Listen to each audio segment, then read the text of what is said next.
So this is something that has me absolutely terrified. Now, on the very first video for the Explore tab in Facebook with the news section, there is this report by the ABC7 News Bay Area, who does have quite a few subscribers, and it says, new report says vaccinated people don't need COVID-19 booster shots per FDA or WHO officials. Now, that is a very important claim, and if it's actually true, then, terrifying. So let's listen in and figure out what exactly is going on here. Administration and World Health Organization are arguing that booster shots may not be needed for the general population. It's a conflicting message within the Biden administration. And ABC7 News reporter Stephanie Sierra is digging into the implications. She's in the newsroom taking a closer look at the mixed messaging. And I suppose, Steph, we shouldn't be surprised. Almost from the start, there's been mixed messaging since this pandemic began. Right, Dan. It certainly creates confusion when the FDA and the WHO are both at odds with the White House. And doctors are concerned this mixed messaging will make people more skeptical when to get another dose and even further delay the rollout. The COVID-19 booster shot controversy continues. Now, this is directly quoted from their website from here on out, but the major thing to take away from this is going to come up here in just a second about where the source actually is for this. As the White House battles mixed messaging with the Food and Drug Administration and the World Health Organization. I would wish that the federal government could speak with one voice. A review published in a top medical journal, The Lancet, argues there isn't enough data to warrant booster shots are needed for the general vaccinated population, citing the vaccine's current efficacy is still high enough to prevent severe disease and death. Now, if we go back here just a little bit. Vaccinated population, citing the vaccines to warrant booster shots are needed for the general vaccinated. The Lancet argues. Now, their main source for this is The Lancet. And if we follow through their news link, this is entirely what's been stated after they switched to the pre-recorded message after the second person the woman was on. All of it just follows this word for word. Now, if we follow their link for The Lancet, they lead to this white page. It says, for full text of this paper, please go to this article. Now, it's actually linked where you can do it like this, and we end up on a white screen. Now, I want to move it just a little bit so you can actually see this is what it leads us to. If I hit back, we end up back here, and we can click on this again, leads to here. Which is very, very dangerous if that's how they're setting up their leads, because if they don't properly link their sources, then that is a very strong message to put forward without letting people have critical knowledge on the topic. Now, if we... I'm actually not sure if we pull this, copy, and then go up to a new tab here.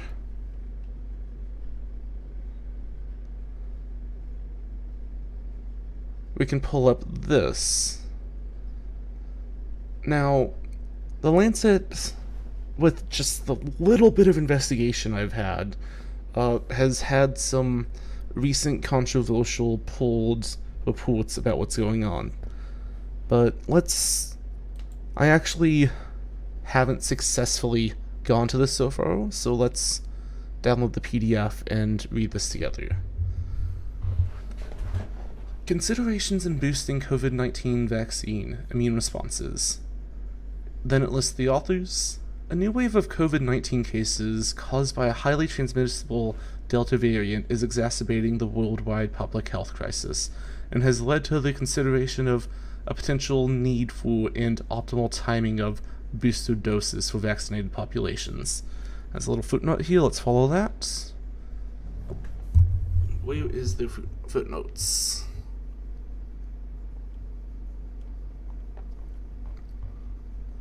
Footnote 1. Colorway E, COVID vaccine boosters, the most important questions. Now, page 178 through 180. What exactly claim is being made there? Like,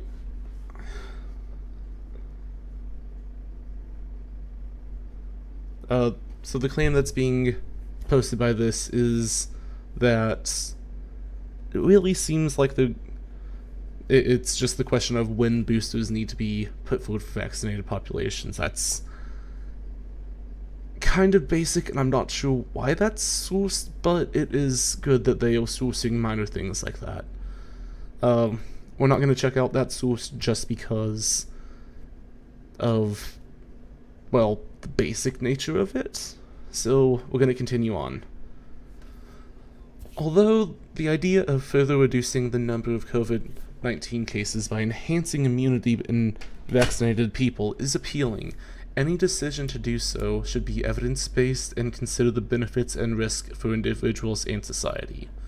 COVID-19 vaccines continue to be effective against severe disease, including that caused by the Delta variant.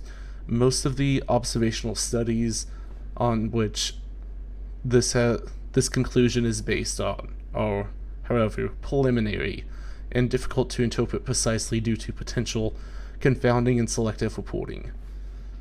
Careful and public scrutiny of the evolving data will be needed to assure that decisions about boosting are informed by reliable science more than politics.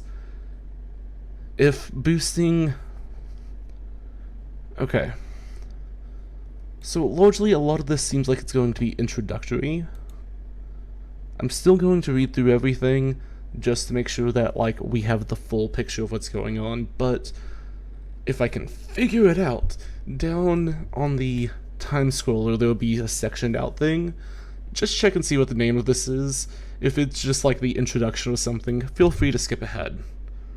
But we're going to continue on as it is now. Even if boosting were eventually shown to decrease the medium-term risk of serious disease, current vaccine supplies could save more lives if used in previously unvaccinated populations than if used in boosters in vaccinated populations. Boosting could be appropriate for some of individuals whom the primary vaccination, defined here as the original 1-dose or 2-dose series of each vaccine, might not have induced adequate protection, e.g. recipients of vaccines with low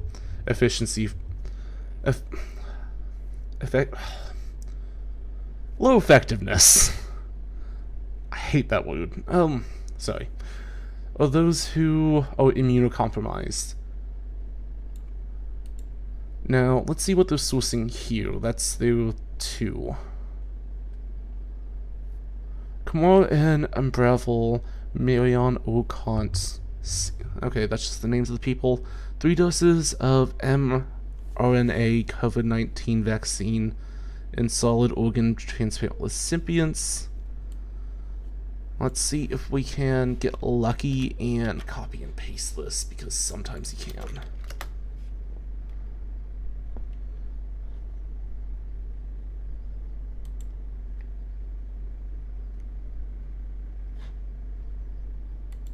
Wait. So this is a kidney transplant paper. Let's see.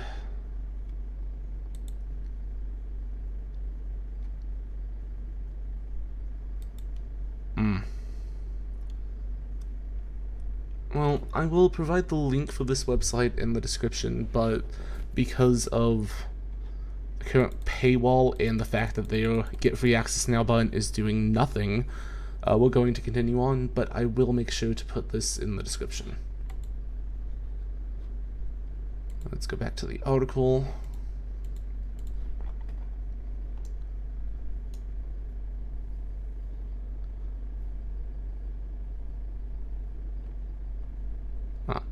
Although people who did not respond robustly to primary vaccination might also not respond well to a booster, it is not yet known whether such immunocompromised individuals will receive more benefit from an additional dose of the same vaccine or of a different vaccine that might complement the primary immune response. So, the major claim that they're making for this particular paragraph is that we just plainly do not have studies showing if this is required or not, which is entirely fair because of just how new everything is, despite the fact that this has been going on for a year and a half now. Oh, almost 2 years, really. Despite that, we just don't have a lot of information on our resistances to it and how people react to these very new vaccines, because normally whenever it comes to any kind of vaccine study, it really takes a long time and to find like every single possible side effect for something, which 99.9% of the time you're probably going to end up, and again that's just hyperbole. I want to make very clear that that was a hyperbole, but you're not going to have vaccines that cause major side effects unless there's some major issue early on that is found out fairly quickly, because altering somebody so subtly to do something that just isn't in the realm of what vaccines actually do. It is mostly about introducing a inert strand of something or helping build up the person's particular protections. Now,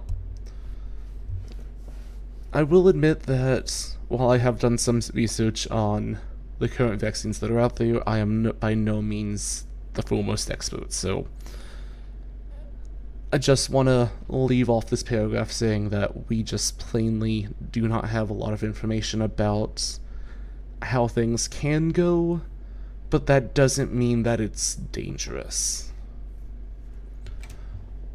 Boosting might ultimately be needed in the general population because of the waning immunity to the primary vaccination, or because variants express new antigens have evolved to the point at which the immune responses to the original vaccine antigens no longer protect adequately against the circulating viruses. I think this news article stopped reading here, but we're going to continue on just because we need to make sure that we read over the entire paper before drawing any conclusions. That is a very, very important step about reading any study, because a lot of news articles will read this and tell you that, because all of this other stuff is just extra to them. Boosting might ultimately be needed in the general... Although the benefits of primary COVID-19 vaccination clearly outweigh the risks, there could be risk if boosters are widely introduced too soon or too frequently, especially with vaccines that have immune-mediated side effects, such as Myocarditis, which is more common after the second dose of some mRNA vaccines. So let's see if there's a layman term for this, because I'm not familiar with that name. That's the MGA that finally opened up, but we're going to continue on. Inflammation of the middle layer of the heart wall. So, a viral infection for the heart has shown to do that, but has anything else? Wait. Did I just close out my...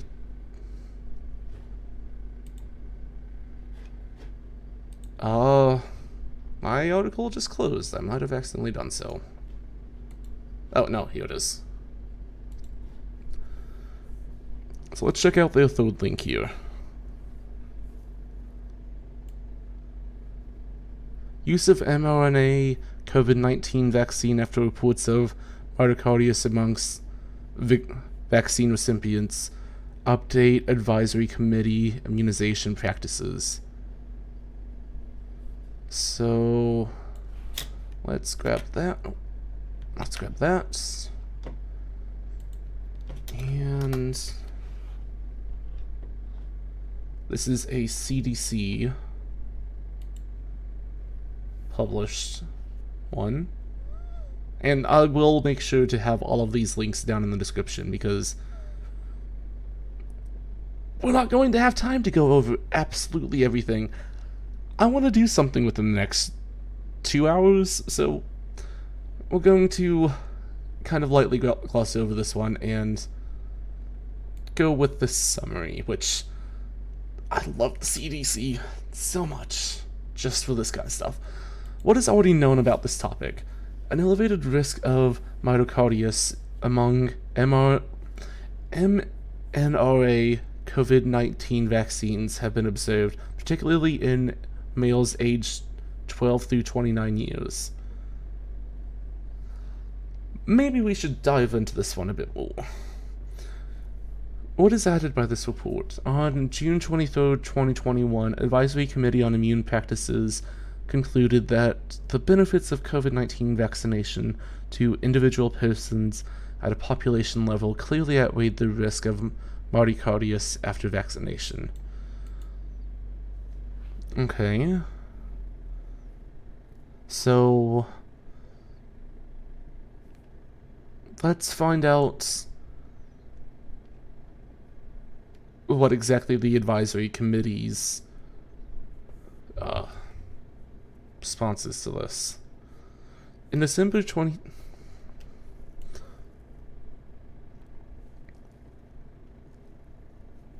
here we go. Since June 2020, ACIP convened 15 public meetings to review data on COVID-19 epidemiology and use of COVID-19 vaccines. The ACIP COVID-19 vaccine work groups, comprising experts in infectious disease, vaccinology, vaccine safety, public health, and ethics, has held weekly meetings since April 2020 to review COVID-19 surveillance data, evidence for vaccine efficiency and safety, and implementations considerations for COVID-19 vaccine programs. Okay, so this is the kind of...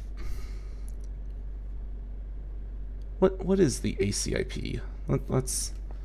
Advisory Committee on Immunization Practices.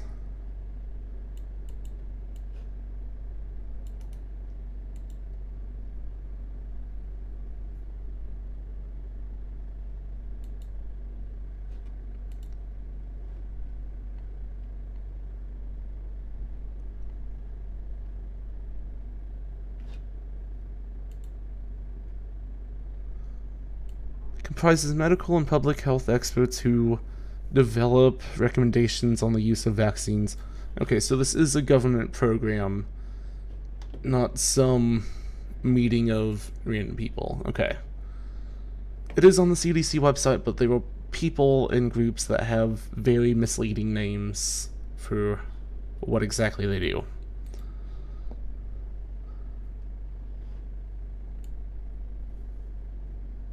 So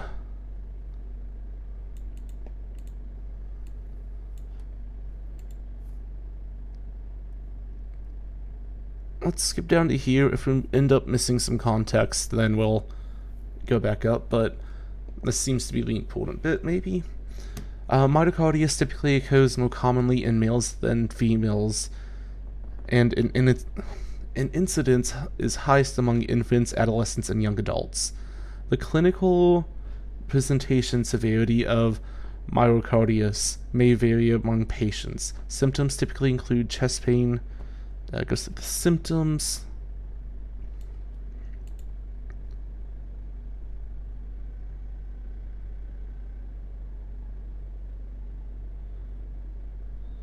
Using so I will make sure to link this just so that way you have the chance to read over it on your own, or feel free to pause throughout any part of this video to read for yourself. But this is a offshoot of the study that we're looking at, so we're not gonna have all the time in the world to look at them. We have to get through the study at some point.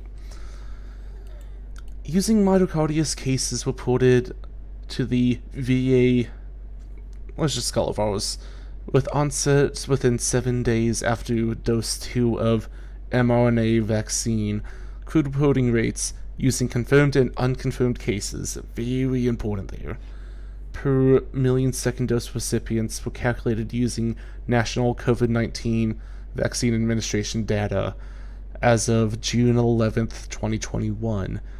Myocarditis reporting rates were in 40.6 cases per million doses of mRNA COVID-19 vaccines administered to males aged 12 through 29, and 2.4 per million second dose administered for less than 30 years.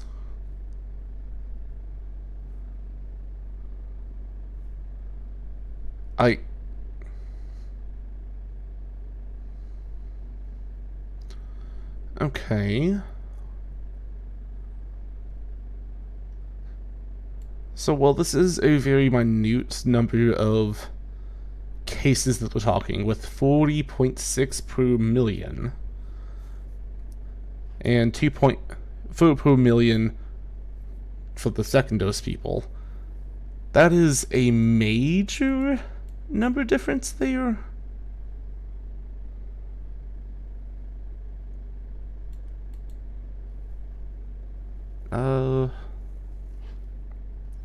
Well, let me reread that to make sure that I read it correctly, because my eyes may be playing tricks on me. Myocarditis reporting rates were 40.6 cases per million second doses of mRNA COVID-19 vaccines administered to males aged 12 through 29.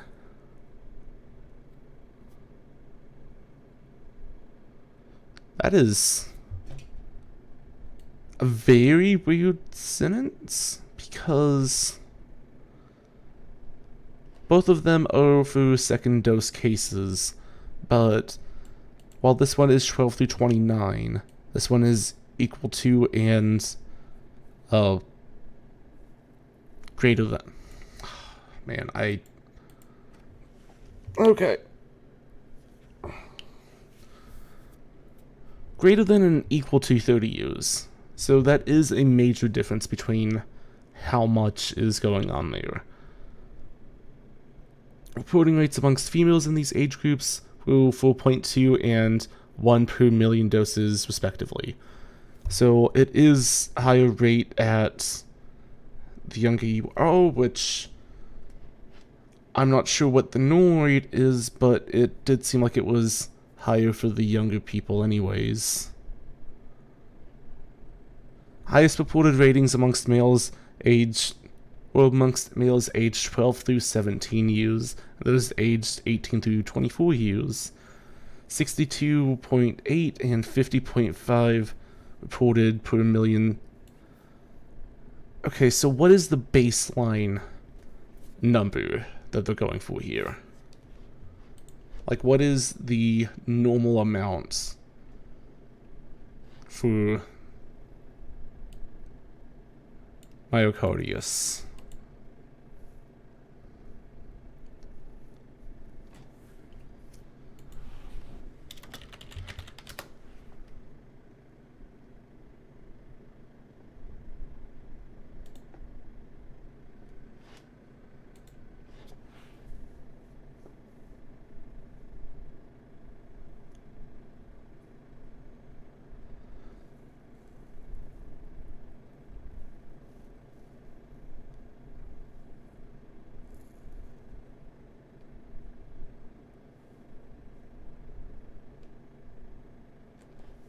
Okay, so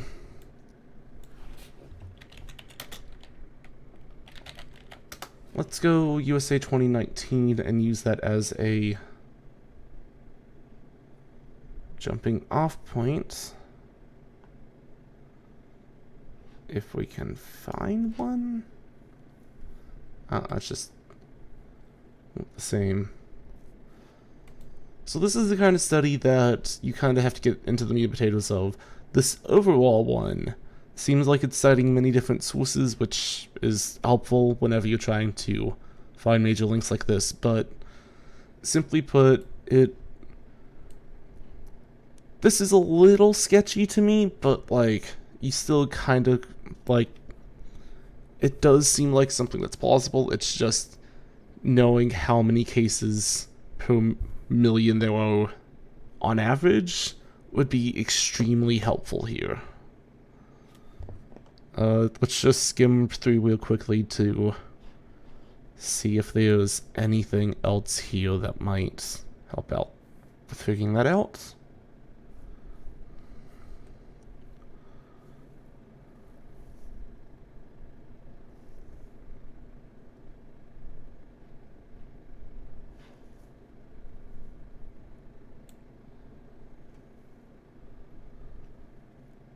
So this very study is saying the benefits, prevention of COVID-19 disease and associated hospitalizations, ICU admissions, and deaths outweighed the risk as expected myocarditis cases after vaccination in all populations for which the vaccination has been recommended. However, the balance of benefits and risk varied by age and sex because of the cases of myocarditis were primarily identified among males less than 30 years of age. The risk of poor outcomes related to COVID-19 increased with age. Per million second doses of mRNA COVID-19 vaccine administered. Oh, I'm getting tongue-tied. So,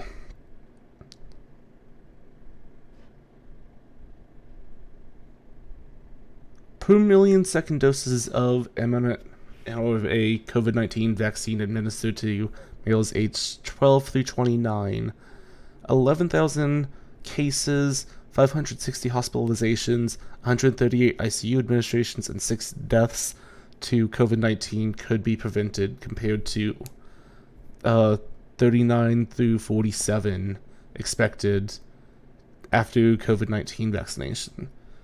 So, if we're going to take this at face value and say that everything within the study, which does use unconfirmed case reports, is correct, part of the conclusion for this is, well, not conclusion because this is a massive document, and if you are somebody that wants to get really into the meat and potatoes of this, like, link down in the description. We're not going through the entire thing. But as of this part right here, it does seem that part of what the author is saying here is that it is worth the risk. But there could be other studies reporting other things that might change it in the overall view. So let's continue on.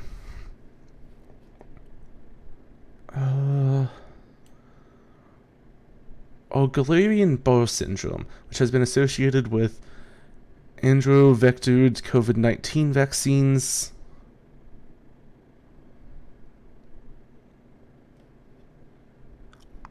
Adenovirus vectored COVID-19 vaccines. So, what's Guillain-Barre syndrome? A condition in which the immune system attacks the nerves. Okay? So that's just like a nice little baseline for us to go into this next study with.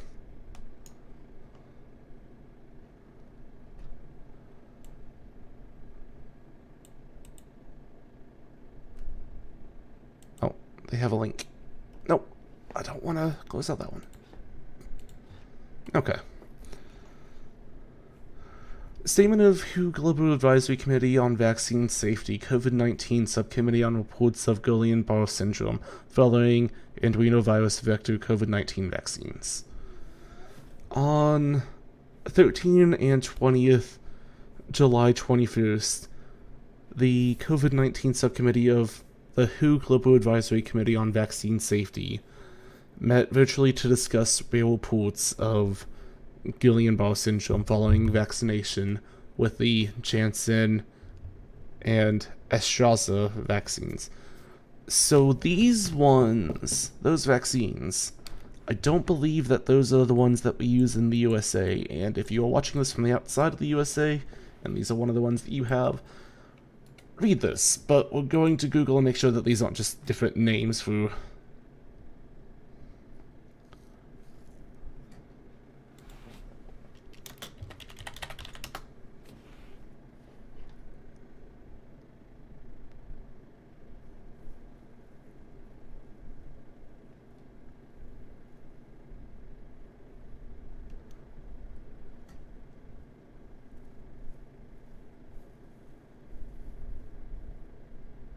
So this is the Johnson & Johnson one. Okay.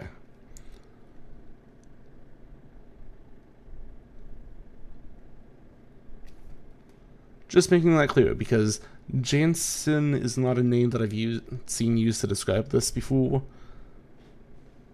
So it's always good to look up names like that. But is the Janssen one the same one as the other vaccines?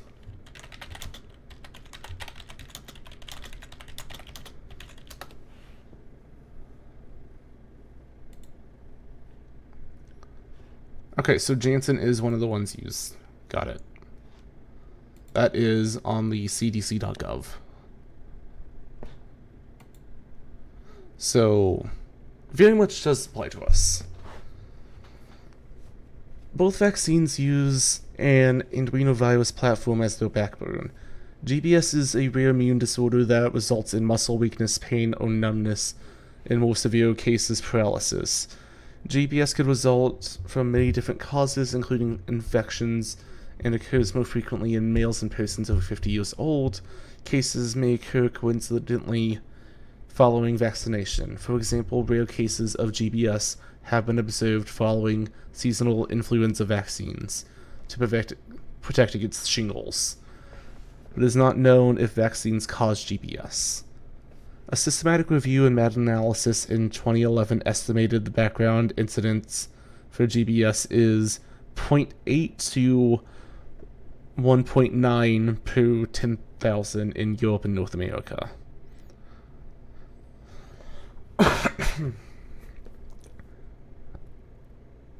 Now, the AstraZeneca, that seems to be the one for Europe.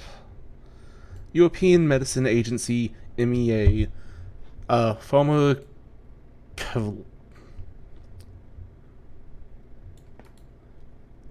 You know what? Let's learn a new word today.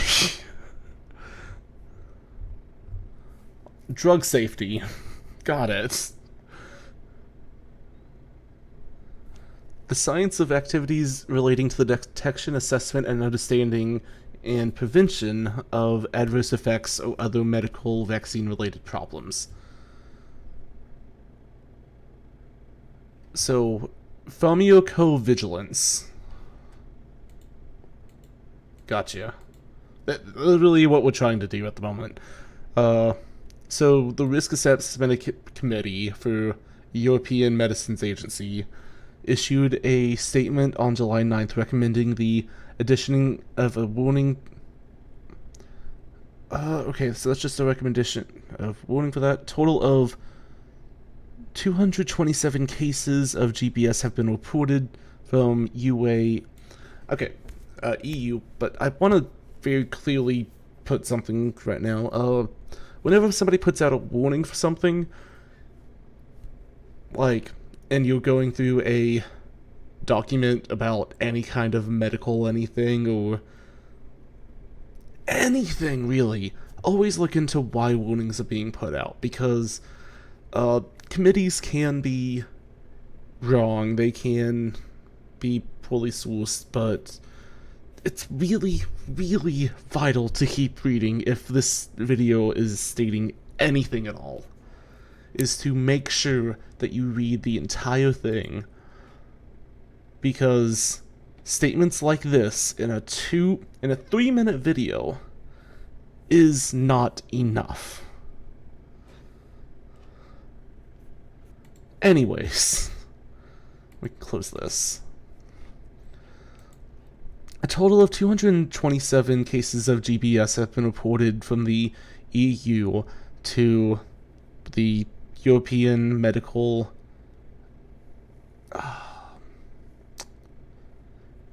European Medicines Agency. It's right up here. With Vaxfusa by 27 June 2021, while around 51.4 million doses of Vaxverna had been given to people in the EU by 20 June 2021. For Johnson & Johnson COVID-19 vaccine, the US FDA announced on July 13th a revision to the vaccine recipient and vaccination provider fact sheets to include information pertaining to the observed risk of GBS following vaccination. Okay, so when the FDA and, well, whatever the European Medicines Agency is, but the FDA usually has their stuff together. Not always, but usually. That is something very much to keep in mind about the possibility of increased risk, but it's not actually telling us the amount of cases noted yet. Because all it's told us is cases identified with them.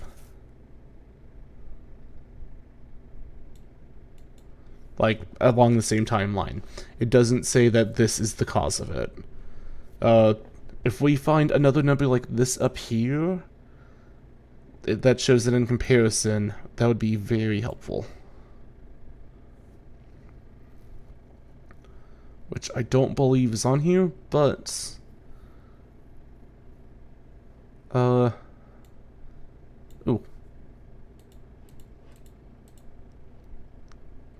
I'm also very bad at skimming.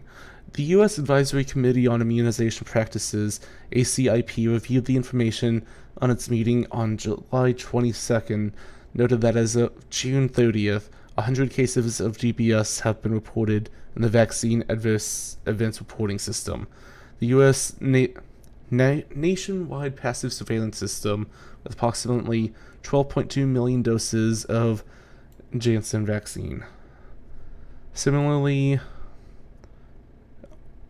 okay, but where is the... So all of these committees are going on saying that this is how it is, which, very good starting place to go, but I don't really see the numbers behind it. But as far as this goes, like, this, GBS does seem to be a risk of it, but it also seems to be a risk of the flu vaccine. Based off what I've seen here so far, I'm not sure how much of a difference there is, or how much of an increase of at risk of people are, or what kind of connection there is at all, but like, a lot of these committees seem like they believe in it, so I'm going to take who at the face value on this and say that from this particular study, there's an increased risk for this.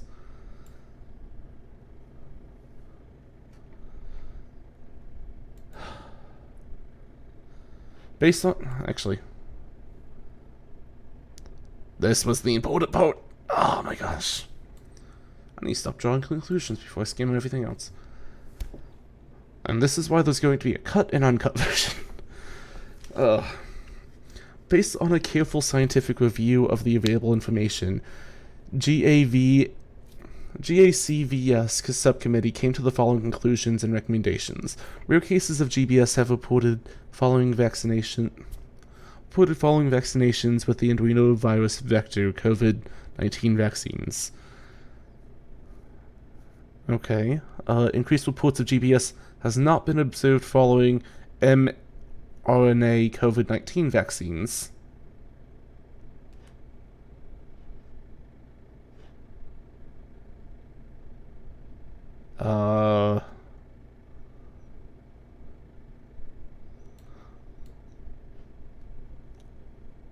My brain just broke. Hold up. Rare cases of GBS have been reported following vaccinations of the adenovirus vector COVID-19 vaccines. Okay. Increased reports of GBS have not been observed following the mRNA COVID-19 vaccines. So that is what the GACVS subcommittee determines, which is the Global Advisory Committee on Vaccine Safety, which is by WHO. Those two are very important to put together, as there's not an increase of reports.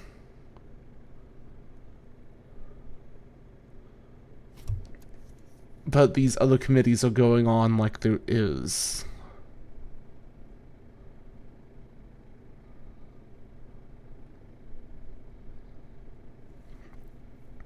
A rigorous studies using alternative data sources and robust study designs and comparison of vaccinated and unvaccinated population would be needed to fully assess the significance of these events. Okay. So there's the very important bit there. Oh. I may have to break this up into several smaller videos. Okay.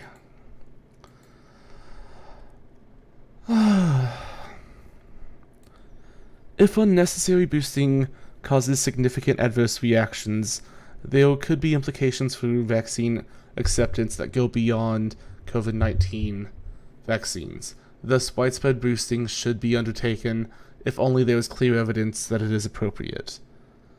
Findings from randomized trials reliably shown the initial effectiveness of several vaccines, and less reliably observational studies have attempted to assess the effects of particular variants or the durability of vaccine efficiency, or both. The appendix identifies and describes the formal and informal reports of these studies. Some of this literature involves peer-reviewed publications, however some does not. It is likely that some details are importantly wrong, and that there has been duly selective emphasis on particular results. Okay. Together, however, these reports provide a partial but useful snapshot of the changing situation. Some clear findings emerge. The figure surmises the reports that estimated vaccine effectiveness separately for severe disease, variously defined, and for any confirmed SARS-CoV-2 infection, plotting against the other. A consistent finding is the vaccine effectiveness is substantially greater than the severe disease than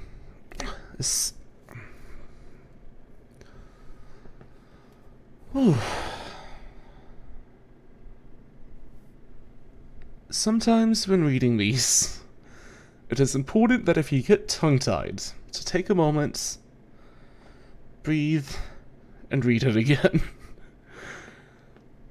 A consistent finding is that vaccine efficiency is substantially greater against severe disease than any infection. In addition, vaccination appears to be substantially protective against severe disease from all main viral variants.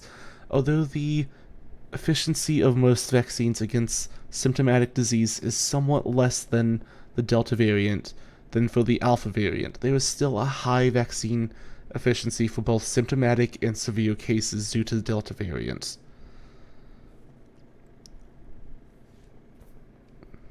Current evidence does not, therefore, appear to show a need for boosting in the general population, in which the efficiency against severe disease remains high.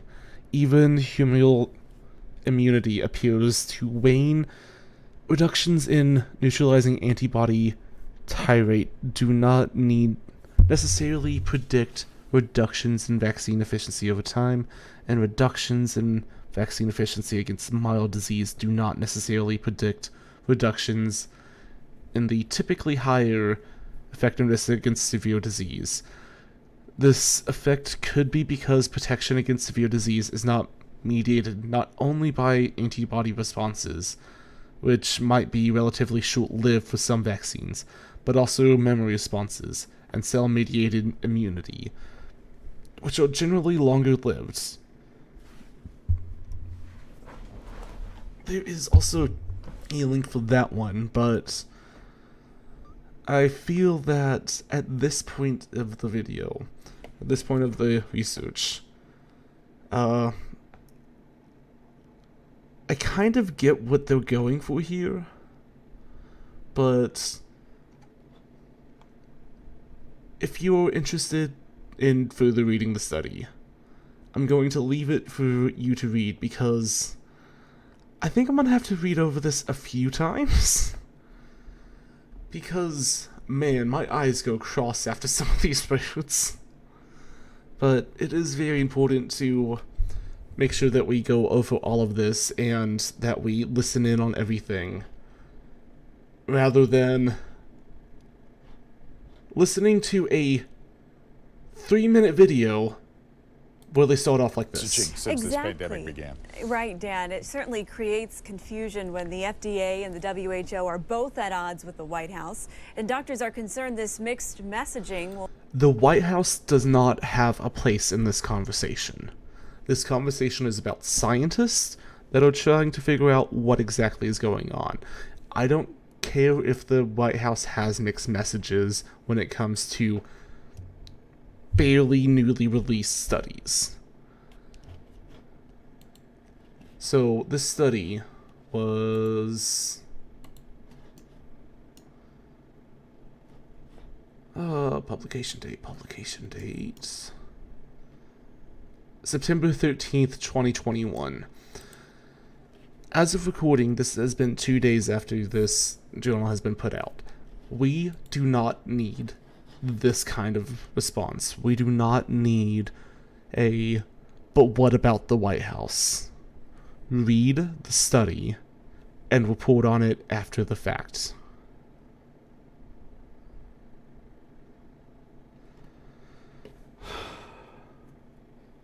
And I plan to do that myself. I'm going to read over the entire thing, and I'm going to go over all of the notes and everything, and I'm probably going to sit here with a very, very long stream and watch over it, read over everything, and that is going to be available whenever I have that done. But absolute first response to this is, I do not trust these people. I do not trust how they presented this. I don't care what is in this section. If they are introducing it like this, they have ulterior motives. These are not people that have read the thing entirely through. You can get to literally, I believe they have read to exactly